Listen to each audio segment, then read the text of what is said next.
Hi. How's your week going? Great. Now let's talk about me. My week's been weird. Weird as hell. It started on today is the 26th of December, 2022. And listen, if this creeps you out, go do something else. Come back in a week for a Boontongs video, or stick around for 10 more minutes or so. And I'll be giving a guided tour of the new Boontongs studio and a little behind the scenes look at how I make the Boontongs videos. So if that's interesting to you, skip ahead 10 minutes. There's no carnage in that part of this video. Or there won't be. I haven't shot it yet, but there won't be. So on the 23rd of December, 3 days ago, I found this place. It's a former sushi restaurant on the beach, Turtle Beach. I am looking at the ocean right now from where I'm sitting in this chair. You could literally throw a rock if you had a good right arm and hit the sea from here. It's 6,000 baht a month. It's dirt cheap, utilities included. And I found it and gave the guy a deposit and got the key. And it's big enough. It's got one big huge room. It's got other rooms, but it's got one big huge and a big backyard. But it's got one big huge room that half of it can be Boontongs studio and the other half can be where Steve lives. And outside the front door is the Andaman Sea. And I was so happy. I thought, what luck to find this. So I went to Kun Pairat, my former landlord, and I said, look, I'm moving out tomorrow. I'm sorry. Hi, thank you for 8 months of really comfortable living in your rental property, but I'm moving out with no notice. And he said, well, it's a little, unorthodox, or whatever the Thai is for that. But yeah, okay, good luck. And so on the 24th, on Christmas Eve, my friend John Miller, who has a pickup truck, came and helped me move all the small things, the clothing and food and stuff over in the afternoon. Before he did that, Pairat had made an appointment with the Wi-Fi guy to come move my internet service to the new place. He said he'll be there at noon. I was there from about 11 o'clock to 3 in the afternoon. Guy never showed up. Welcome to Thailand. And so I thought, tomorrow's Christmas Day. He's not going to come on Christmas Day. I'll have to get Kun Pairat to make a new appointment. It's his property. He makes the phone call. I pay the bill. He makes the phone call. And so Christmas Day, my friends Hans Tabul and his wife Ying came and helped me with a pickup truck, 4 loads of furniture. And then after that, Hans went around with his tools. He fixed some plumbing, he fixed some lighting. Ying spent the whole day cleaning. She cleaned the old place, she cleaned the new place. What luck to have friends who would spend their Christmas day helping Steve Rosse move. Who would do that? I wouldn't do that. But at any rate, I was feeling very good. And the only thing left to do, the old place was empty, but you know how when you put foam tape, I like stuff on the walls. I like a busy aesthetic. I like stuff to look at. And there were a lot of spots of foam tape, this poster tape in your dorm room when you were an undergrad. You put up posters with this foam tape. You can never get it all the way off. So what you do is you go at it with a putty knife, you get the 3-dimensionality off of it, and what's left is a chocolate brown spot of tape and of sticky, like Scotch tape. And you come along with a small brush and some white paint. You dab it on, and it disappears. And you get your deposit back. I've done that in every apartment I've ever lived in. And so I came back in the evening because I didn't have Wi-Fi at the new place. I came back to check my email on Christmas Day and touch up these spots with some white paint. Brought a brush, brought a can of white paint. Great, worked great. So I'm coming home and I stop at the Duan Jai store because I need some glassware and some cleaning products. And I got 300 baht in my pocket. I buy 280 baht of cleaning products. And I put this, I come out to the motorcycle on the street, my rented motorcycle, to which I have wired a laundry basket on the back of it because I shop a lot for Boontongs. I travel everywhere looking for toys, for 20 baht toys. That's how I'm spending my retirement. And Barbie dolls. You be a 65-year-old man and walk into a store and buy 12 Barbie dolls. See where it gets you. And at any rate, I got a basket. I got a basket on the back of the bike. And I'm trying to organize all this new stuff in the basket, and I pull out the can of white paint. Now, you know how when you have a can of white paint, you wipe the brush on the edge of the can, and this, in fact, is not a can, it's a plastic tub. But you wipe the brush on the edge of the tub, and there's an accretion of material there that eventually the snap-on lid won't snap on anymore. So you just press it on there, and you put it on the shelf, no problem. Well, I'm juggling stuff, trying to organize this basket. I dropped that tub of white paint on the seat of the motorcycle, and it goes patoom, and there's white paint suddenly everywhere, on me, on my clothes, on the basket of stuff, on the ground, a lot of it on the ground in front of the Dunjai store, and all over the seat of that motorcycle, that rented motorcycle, white paint. Well, thank God I only buy water-based paint, because I hate the cleanup of oil paint. And so I went back, I had 20 baht left. I went back in the store, I bought a dish rag. This had happened in front of, a dozen shoppers and 5 shop girls who know me. I've been shopping in there for 8 months, a lot. Like I'm setting up new homes, right? Setting up a new life in Thailand. That requires a lot of plastic Chinese crap. And that's what they sell. So I went in, I bought a dish rag. I came out, they have a tap in the front of the store. I used it. I'd wet the rag. They didn't have a hose. I'd wet the rag, go out there, wipe down the bike, come back, rinse the rag, go out, wipe the bike, come back, rinse. So about 6, 7 trips, scrutinized the whole time by a store full of shoppers and everybody driving by. Here's a Falang. There aren't many Falang around. This time of year, there's more and more of us. But typically, we're a rare sight on the main street of Thai Muang. And there's one wiping down a motorcycle covered with paint. That's interesting. Well, leave the tripod alone, Steve. We'll talk about that over dinner with Mom tonight. And so I'm being watched, and it's taken me like 15 minutes, and I've cleaned the bike enough he won't charge me for it. So on Christmas Day, today, the day after. So that was last night, Christmas. That was my Christmas present from the Fates. Today, this morning, I wake up and I think this is the first morning that my 26-kilometer bicycle ride will be only 20 kilometers. Because from this new house to the end of the road at the disused tin mine in the turtle sanctuary is exactly 10 kilometers. The 3 kilometers of hell, at the end of a 26-kilometer ride, you're going up 3 kilometers uphill. Anytime you leave, the shore, you're going to be going uphill anywhere in the world, right? Topography rises. So the end of a 26 has been for 8 months going uphill. Now, no, it's completely flat, 2 lanes with bike lanes on each side, completely empty at 6 o'clock in the morning, through the mangrove forest, not a shop, not a house, nothing. 10 kilometers to the disused tin mine, take a walk on the beach, 10 kilometers back home. I'm thinking, this is great, this is my new ride. I get on the bike and I start riding. Now, I've always carried a helmet on the bike, and I wear it religiously. It's the same helmet I wear when I ride the motorcycle. I've worked in ERs. They're called donor cycles for a reason. In the United States, who donates organs is healthy young men with permanent brain damage from motorcycle accidents, and occasionally a bicycle accident. So I wear the helmet religiously. I hate it, but I wear it everywhere I go, except through the mangrove forest, because that's an empty road, perfectly flat, no obstructions, no intersections, no traffic. I take it off, I clip it to the handlebars. So I go out, I come back this morning. And at the end of the mangroves, where it turns into what we call a town here, there's some restaurants, some seafood restaurants, and some fishermen's huts. And I see this car, and this guy's getting out of a car. It's Kun Pairat, my former landlord, up until yesterday. And I think, I got to stop and talk to him. I got to tell him that the guy didn't come, the Wi-Fi guy didn't come. So I'm about to pass him, and I overreact. I grab the left brake and squeeze. The most basic, rudimentary mistake any cyclist can make. The left brake is your front brake, your front wheel. You don't want to stop with your front wheel.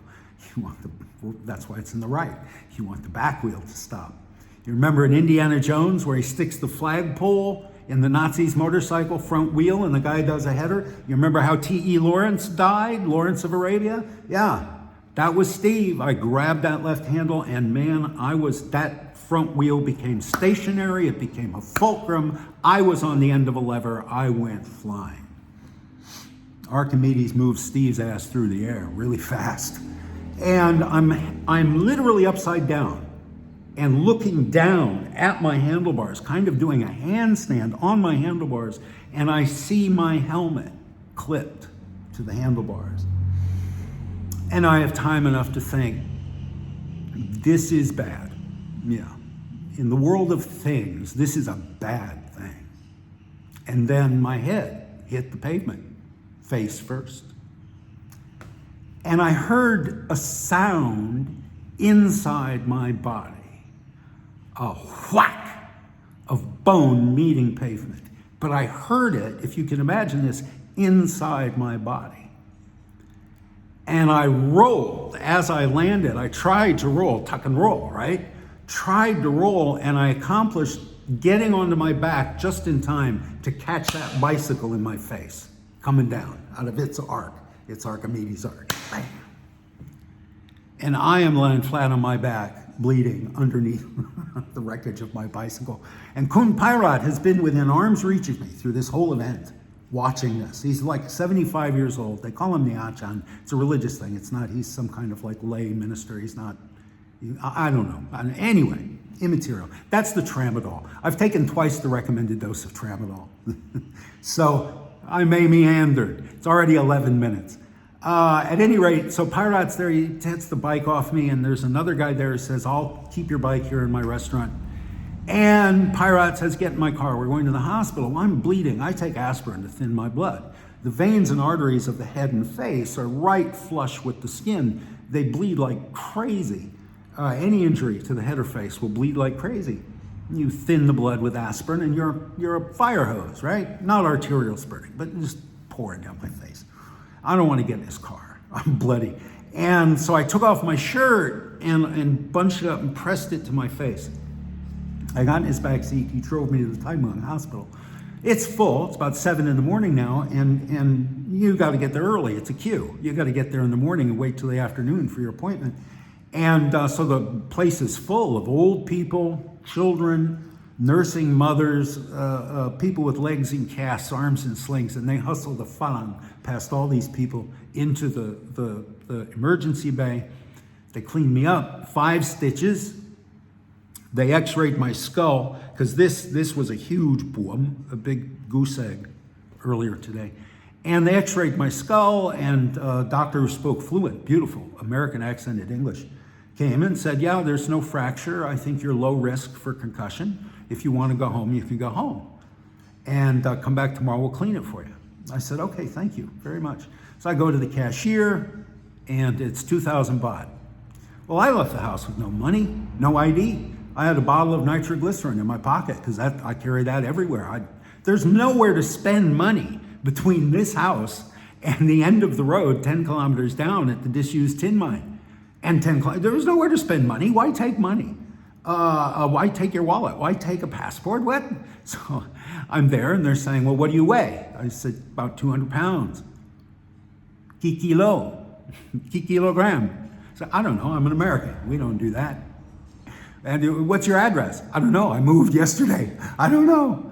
Well, would you have your passport in your phone? Because I did take the phone. Yes. No, it's not there. I went through the whole library. There's pictures of everything you can imagine on my phone. There's my visa, my photograph of my visa, my passport, it's not there.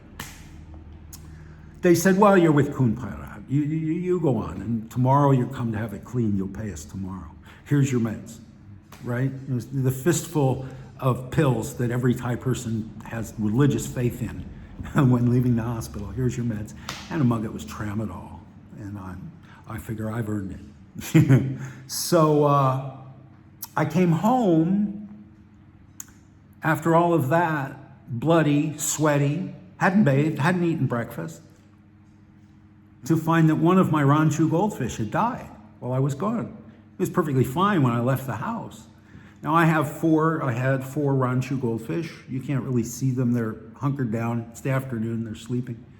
I love fancy goldfish. I've kept fancy goldfish for a long time. And Ranchu is about the only kind you can find in Phang Nga. And so I've had these for 8 months, these fish, and I love them to death. And come home, and one of them's belly up in his jar. And shock will kill a fish quicker than anything else. And moving to a new location, particularly the angle of the sunlight, the frequency and the schedule of sunlight, they're sensitive to that. And come home and there's a dead fish. And I asked, Pirate asked me in the car, he said, well, we're going to the hospital. He said something. He said, well, you have to go back to the Maudu and get your money back. The Maudu was the fortune teller. I said, what, Maudu? I don't go to the Maudu. He said, what? He said, you moved without asking a Maudu what day you should move. We thought you moved on Christmas Day because the Maudu told you that was a good day for Falang. Why did you not go to the Maudu? You don't get married without going and asking for a propitious date. You don't start a new job. You don't open a company. You don't do anything big and important without making sure you're doing it on a good day for you. This is why this is happening. And he and his wife went, yeah, now we know. Okay, it's settled. Now we know. This is why. So I came home and I put on my amulet, the amulet from prayer, if you've been watching this channel, the amulet from prayer. And weirdly, I'll show you when I give you the tour of the space, there was a wooden Buddha, a beautiful wooden Buddha in this place, this old restaurant, when I moved in. And I thought I did everything. I said Namo Tassai, I lit the incense, and apparently I should have gone to the Maudu instead. But I'll tell you something. All right, so here's the coda. At 16 minutes, God, maybe we won't do the tour this time. Maybe we'll wait. John Miller, the guy who drove me around, he's 70-something, and he used to be a diver. He owned a dive shop, a dive company on PP for 30 years. Now he's retired here in Taiwan. And I hang out with John, and he helped me with his truck. And John swims every morning, even in the rainy season, in this off this beach. And he's in his mid-70s, and every morning he's out there swimming, and I'm terrified of deep water. I haven't been in water that I can't see the bottom of for 50 years, not since Boy Scouts. No rivers, no lakes, I'll do a swimming pool, but I prefer a hot tub. And so I've lived here on the beach near the beach for 8 months, never gone in the water. Worked at the boathouse on Cotta Beach for 4 years, never went in the water. And my office was 30 steps from the high tide line. But John said to me, he came over and had coffee after I got back from the hospital. And he said, mate, statistically, you're safer out here with me in this ocean than you are on that damn bicycle. That bicycle tried to kill you today. And he said, there's nothing here to be afraid of. There's jellyfish. That's why one reason the turtles come here. Jellyfish is their main source of protein, so that's why it's Turtle Beach. He said, parts of the year you got to be careful of box jellyfish. But he says, you'll know, it's the big talk in the town, if anybody gets stung by a fish, and all the fishermen stay home, they don't go out. He said, come with me tomorrow morning, just go knee deep. Face your fear. Use this event as an opportunity to face your fear. And I think I'll do that. I was bound and determined to get back on that bicycle tomorrow morning. Now I'll never do it without a helmet again. I will firmly close the barn door after that horse has fled. But I think instead of riding the bike tomorrow, I'll go with John. I'll get in the water, knee deep, right? What could happen?